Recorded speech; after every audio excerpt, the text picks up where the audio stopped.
Mapalang araw mga kataba. Nabili tayo ng konting stock. Kasi halos wala na tayong stock. Yan, dinamay ko yung gatas ng apo ko. Ganyan mo lang muna kalaki ang nakayanan ni Mamala. Dahil alam nyo naman, ang importante, meron siyang gatas at yan, maliit na diaper.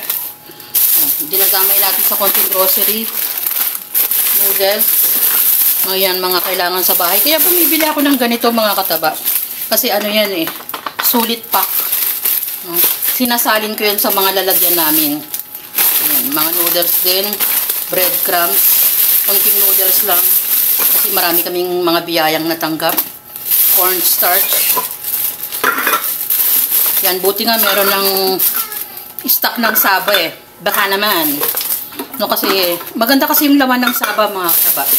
Ganon din sa San Marino. Yan, naman ako. Para na naman nag-advertise si Mama Taba.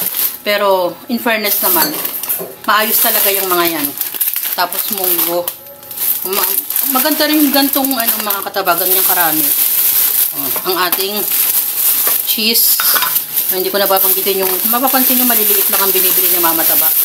Yung mga pang ano lang, budget size lang. Alam nyo naman ang ating, lagi yung binabanggit ang ating budget. Siyempre, kailangan natin yan. Tapos, mga ano naman to, hygiene, mga toileters, tissue, toothpaste, yan, sabon. So, sabi ko naman sa inyo, ito rin ang isa sa nakakapagpamahal. Yung ating mga ganito, sabon, shampoo, yan. Malaking ano yan, malaki rin ang nagagastos natin dyan sa mga ganyan. Yan namang bok choy. Yung bok choy kasi nila, siguro dahil sa dami ng stock ng bok choy, instead na masira, 50% off na lang nila, maayos pa naman. So, kung meron mang no good, hindi pa ganun siya kalalala yung pagka no good niya, yung dahon niya. Pero agad lulutuin dapat. Pero bukas lulutuin ko na yan. So, ganun yun mga kataba. Tapos ito naman, pinakuha ko yung anak ko ng konting makukut-kut naman nila. Alam niyo naman yung mga bata. Nakasama dito yung ating char, oyster sauce at konting yan mga ano pa rin pangangailangan sa bahay. O pansinin nyo, mga nakasashay lang ang binibili niya Mama Taba. Kasi yan lang yung kaya nung budget natin. Nung sabi ko naman sa inyo, nasa sa atin lang mga nanay kung paano natin pagkakasyahin yung ating pera sa pamamagitan ng pamimili, pagbabudget. Yung laging ano, kung hindi ka magaling mag-budget mga kataba, iiyak ka na lang. Tapos bumili ako nito kasi bibili sana ako ng wallpaper, yung dinidikit sa ano, kasi may mga basag na kaming tiles.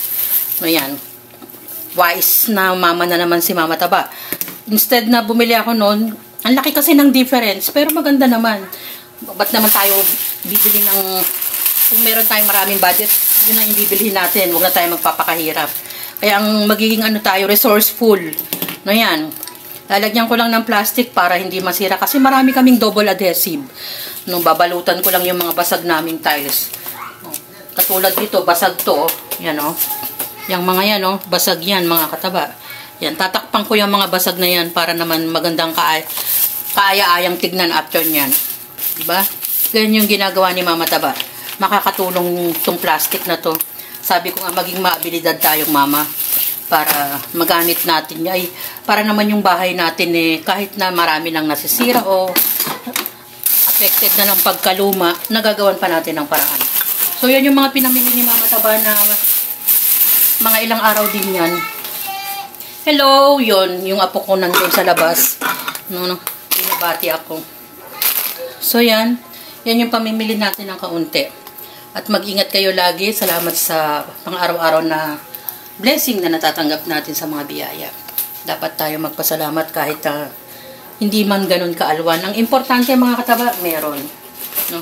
Huwag nating isiping wala kasi may mga unexpected pa nga dumating eh. Napakalaking bagay pa. Diba mga kataba? So, yan ang ating simpleng pinamili.